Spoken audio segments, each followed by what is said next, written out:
नमस्कार दोस्तों, आप सभी का स्वागत है तक्षशिला एकेडमी के ई लर्निंग प्लेटफॉर्म पर। उन सभी विद्यार्थियों को बहुत बहुत हार्दिक शुभकामनाएं। राजस्थान सरकार के द्वारा एक नई भर्ती जारी हो चुकी है और वो सारे के सारे विद्यार्थी जो बैंकिंग सेक्टर में जाना चाह रहे हैं उन सभी विद्यार्थियों के लिए राजस्थान कोऑपरेटिव बैंक के अंदर नई भर्ती जारी हुई है। दोस्तों, इस विज्ञप्ति के माध्यम से आपके साथ में चर्चा करूंगा कि कितने पदों पर भर्ती होने वाली है और इसमें क्या योग्यता रहने वाली है और पूरा परीक्षा का स्कीम किस प्रकार से रहेगा, किस प्रकार से सिलेक्शन आप ले सकते हैं, पूरा का पूरा इस वीडियो के माध्यम से मैं आपके साथ में शेयर करूंगा। तब तक आपको वीडियो के अंत तक बने रहना है और चलते हैं, देखते हैं राजस्थान कोऑपरेटिव बैंक के द्वारा जो भर्ती जारी हुई है इसमें किन पदों पर जारी हुई है। क्या एक ही पद है या अनेक पद है? तो दोस्तों अनेक पद है, अलग अलग स्केल वाइज पद हैं, किस प्रकार से हैं वो देखते हैं। सबसे पहले बात करता हूं Rajasthan cooperative recruitment board Jaipur के द्वारा ये अपने पास में 6 यानी अक्टूबर 2023 को ये विज्ञप्ति जारी हुई है। दोस्तों ये नोटिफिकेशन क्या कहता है कि ये नोटिफिकेशन है अपने पास में ये जो कोऑपरेटिव बैंक जो अपेक्स बैंक है उन्हीं के आधार पर दोस्तों अलग अलग जो बैंकें जो रहती है ग्रामीण क्षेत्र में या फिर शहरी क्षेत्र में या पंचायत स्तर पर अपने पास में कोऑपरेटिव बैंक आपने देखी होगी, वहां पर अलग अलग पद निर्धारित किए हैं। तो यहां पर देखेंगे दोस्तों टोटल 635 पोस्टों पर आपके सामने नजर आ रहा है, यानी 635 पोस्टों पर देखेंगे दोस्तों यहां पर सबसे पहली पोस्ट है अपने पास में सीनियर मैनेजर। जो अपने राजस्थान कोऑपरेटिव बैंक जो सारी होती है अपेक्स बैंक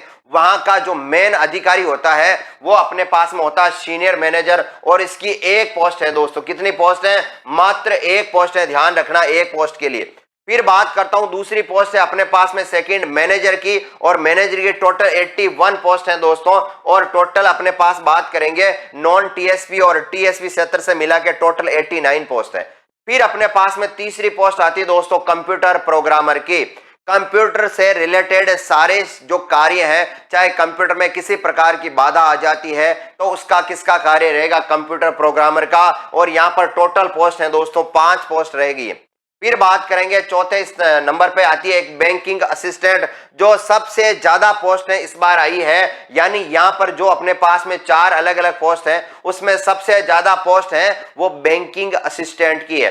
तो बैंकिंग असिस्टेंट की पोस्ट टोटल कितनी है दोस्तों? 635 पोस्ट है। ध्यान रखेंगे ये अपने पास में सबसे ज्यादा पोस्ट है और जितने विद्यार्थी तैयारी करना चाहते हैं कि सर हमें हमारी ये क्वालिफिकेशन है, इस क्वालिफिकेशन के अनुसार हमें कौन सा भरना चाहिए। अगर आपके पास में एक्सपीरियंस है एज ए मैनेजर का, यानी किसी भी बैंक के अंदर आप as a first scale, second scale या फिर थर्ड स्केल पे आप कार्य ऑलरेडी कर रहे हैं और उससे हाई लेवल के आपको ऑफिसर बनना है तो यहां पर बात करेंगे सीनियर मैनेजर के पद पर आप अप्लाई कर सकते हैं। या फिर आप मैनेजर में भी बात करेंगे तो फर्स्ट स्केल, सेकंड स्केल और थर्ड स्केल में जाना चाहते हैं तो इसमें भी आप बढ़ सकते हैं। सबसे पहले उन विद्यार्थियों के लिए जो बिल्कुल बेरोजगार हैं और चाहते हैं कि एक अच्छी सरकारी नौकरी हमें मिल जाए, हम यहां पर बात करेंगे या तो ग्रेजुएशन कंप्लीट हो रखी है तो उन सभी विद्यार्थियों के लिए ध्यान रखेंगे कि कौन कौन सी पोस्ट है। अभी मैं उन सभी पोस्टों के लिए योग्यता आपके लिए बताऊंगा कि कितनी योग्यता रहेगी है इन सभी के सभी पोस्टेज के लिए। ठीक है दोस्तों, ये अपने पास में मैंने आपके लिए पोस्ट बताई है कि कौन कौन सी पोस्ट रहने वाली है। तो टोटल पोस्ट है अपने पास में ये अपने 4 पोस्ट थी वो जिसके साथ में मैंने आपको बताया। फिर अपने पास में अलग मैं बताता हूं कि सर इसके साथ में और भी पोस्टें निकली है वो भी जरा बताएं। तो और पोस्ट देखेंगे और कौन कौन सी पोस्ट है जो अपने पास में इसके अंदर निकली हुई है तो देखेंगे। अब बात करता हूं इसके अंदर अपने पास में योग्यता की। तो यहां पर देखेंगे योग्यता भी किस प्रकार की रहेगी, योग्यता भी मैं आपके साथ में शेयर करता हूं। तो इससे पहले कि अपने पास में इसका परीक्षा का स्कीम क्या रहेगा और वो भी आप चेक कर लेंगे। देखो यहां पर बात करेंगे सीनियर मैनेजर की। सबसे पहले सीनियर मैनेजर के लिए अपने पास में क्या क्या योग्यता चाहिए देखें। सीनियर मैनेजर के लिए सबसे पहले अपने पास में एमबीए होना चाहिए, यानी एमबीए की डिग्री आपके पास में होनी चाहिए। ठीक है दोस्तों, मैनेजमेंट की। उसके साथ में आपके देखो ध्यान, या तो एमबीए की डिग्री या फिर post graduate diploma in business management का होना चाहिए। ये अपने पास में ग्रेजुएशन के बाद में या तो एमबीए या फिर डिप्लोमा होना चाहिए, ये ध्यान रखेंगे दोस्तों। ठीक है, फिर बात करेंगे सिंपल जो मैनेजर है वो एक ग्रेजुएट होना चाहिए और कंप्यूटर का नॉलेज होना चाहिए, ये बताएगा। अभी इसमें मैंने आपके लिए एक्सपीरियंस अभी बताया नहीं, वो भी रहेगा, ध्यान रखेंगे। फिर है कंप्यूटर प्रोग्रामर की। कंप्यूटर प्रोग्रामर में बीटेक या फिर बीई होना चाहिए, बैचलर इन इंजीनियरिंग में कंप्यूटर साइंस या आईटी या इलेक्ट्रॉनिक्स या फिर अलग ये जिस प्रकार से सब्जेक्ट दे रहे, उसके साथ में 1 ईयर का आपको पोस्ट ग्रेजुएशन डिप्लोमा होना चाहिए या एक graduate degree in commerce, economics या साइंस मैथ्स में होनी चाहिए, या अपने पास में कंप्यूटर से रिलेटेड, क्योंकि दोस्तों यहां पर ध्यान रखेंगे कि पोस्ट अपने पास में कंप्यूटर कौन सी प्रोग्रामर की है, इसका मतलब है वह सारे सब्जेक्ट होने चाहिए जिसके अंदर अपने पास में कंप्यूटर हो, चाहे तो बीई हो सकता है, बीटेक हो सकता है, बीसीए हो सकता है या फिर एमसीए हो सकता है। ठीक है, आगे बात करेंगे ये अपने पास में बैंकिंग असिस्टेंट। देखें दोस्तों, सारे विद्यार्थी ज्यादातर जिसमें सबसे ज्यादा पोस्ट हैं उसके बारे में मैं आपके साथ में बताता हूं क्या, यानी बैंकिंग जो असिस्टेंट अपने पास में चौथे नंबर की जो पोस्ट है उसमें सबसे पहले ध्यान रखेंगे ग्रेजुएट होना चाहिए। ध्यान रखेंगे आप ग्रेजुएट किसी भी स्ट्रीम में हो सकता है, तो ध्यान रखेंगे दोस्तों, चाहे तो वो बीए कंप्लीट हो, चाहे तो बीएससी हो, चाहे तो बीकॉम हो या फिर बीटेक हो या फिर एमबीबीएस। इसका मतलब है कि आपके पास में एक तो ग्रेजुएशन की डिग्री होनी चाहिए और इसके साथ में आपको नॉलेज होना चाहिए, वो भी किसका, कंप्यूटर का नॉलेज होना बहुत ही जरूरी है, ये ध्यान रखेंगे। ठीक है, नोट में क्या दे रखा, the date of passing the eligibility examination will be the date of appearing on the marksheet, provisional certificate और the date on which the result was posted on the website of the university whichever is earlier. यानी अगर आप final year के विद्यार्थी हैं और अगर आप फॉर्म भर रहे हैं तो यहाँ पर जो एग्जाम होने वाला है उससे पहले आपके पास में मार्कशीट होनी चाहिए फाइनल ईयर की, ये कहने का मतलब इनका ये है। अब रही बात है कि सर एज लिमिट क्या रहेगी, तो एज लिमिट अपने पास में देखेंगे दोस्तों इसमें क्या रखेगी, यानी 18 वर्ष से लेके और 40 वर्ष वाले विद्यार्थी क्या कर सकते हैं, इस फॉर्म को भर सकते हैं। मिनिमम एज 18 वर्ष है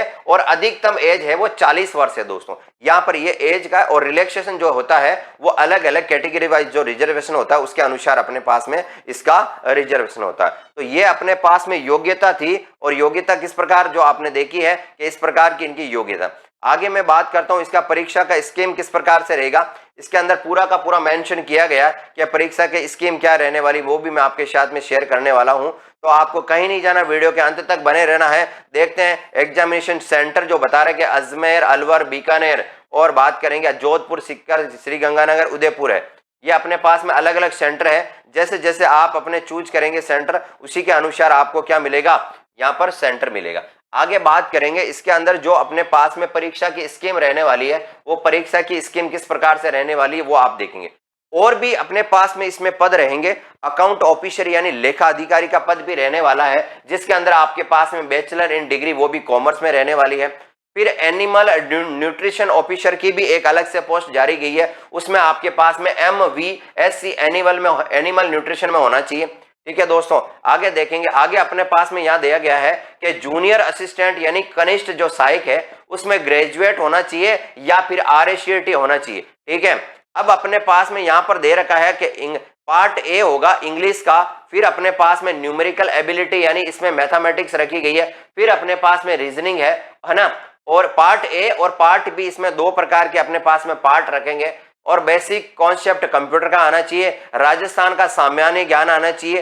तो ये अपने पास में मेन जो अपने पास बैंकिंग असिस्टेंट का आप जो अभी सारे विद्यार्थीगण जो पूछ रहे थे उसी के पार्ट ए में 80 क्वेश्चन रहेंगे, पार्ट बी में 20 क्वेश्चन रहेंगे। इसका मतलब है टोटल अपने पास में 100 क्वेश्चन आने वाले हैं, वो भी बैंकिंग असिस्टेंट से। सबसे जिसमें ज्यादा वैकेंसीज है उसके बारे में मैंने आपको बताया है। बाकी कंप्लीट पीडीएफ के माध्यम से आप पीडीएफ जो रहेगी उसके माध्यम से आप पूरा चेक कर सकते हैं क्या रहने वाला। तो दोस्तों अपने पास में देखेंगे ये चीज है, और ये पूरी की पूरी दे रखी है कि सर इसमें क्या क्या योग्यता मैंने आपके साथ में बता दी है कि इसकी योग्यता क्या रहने वाली है। योग्यता अपने पास में सारे सिंपल बाने, तो एज ए ग्रेजुएशन वाले विद्यार्थी इस फॉर्म को भर पाएंगे। ग्रेजुएशन मस्ट है, ध्यान रखेंगे। अगर ग्रेजुएशन नहीं है तो फिर अपन क्या कर सकते हैं, इस फॉर्म को नहीं भर सकते। अब बात करेंगे इनमें पेमेंट जो है वो किस प्रकार से रहने वाला, यानी पेमेंट आपका कितना मिलने वाला। तो देखें दोस्तों, अकाउंट ऑफिसर है उनका जो पे ग्रेड है यानी PB थर्ड में है 15,600 से लेकर 39,100 इनका रहने वाला है,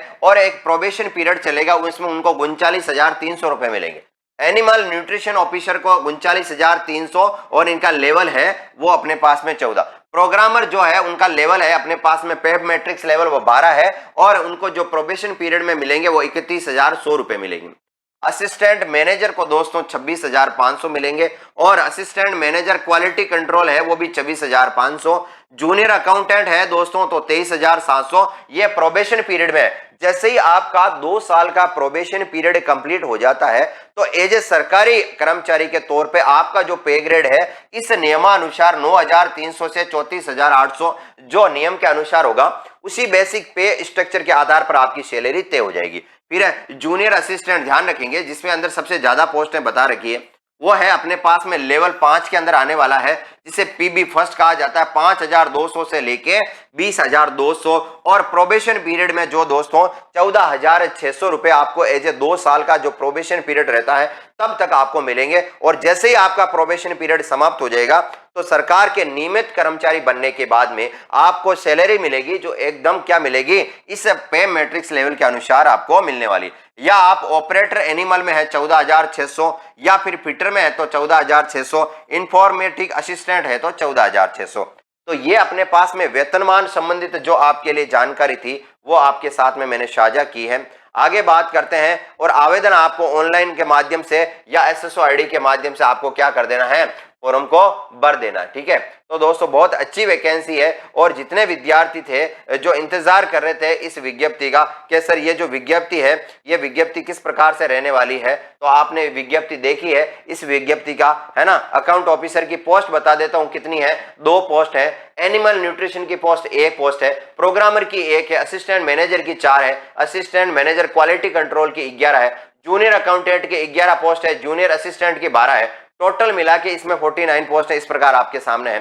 तो ये अपने पास में जो मेन में दोस्तों ये बताने की कोशिश कर रहा था आपको कि इसमें जो सबसे ज्यादा पोस्टें हैं वो अपने पास में बैंकिंग असिस्टेंट की, ध्यान रखेंगे ये पोस्ट है। और सभी विद्यार्थी हैं अगर जो वाकई में बैंकिंग क्षेत्र में जाना चाहता है और राजस्थान के अंदर रहकर वो बैंकिंग क्षेत्र में सेवाएं देना चाहता है तो राजस्थान कोऑपरेटिव बैंक आपके लिए सबसे इंपॉर्टेंट रहेगी। आप चाहे ग्रामीण क्षेत्र के विद्यार्थी हैं तो ग्रामीण क्षेत्र में पोस्टेड हो सकते हैं।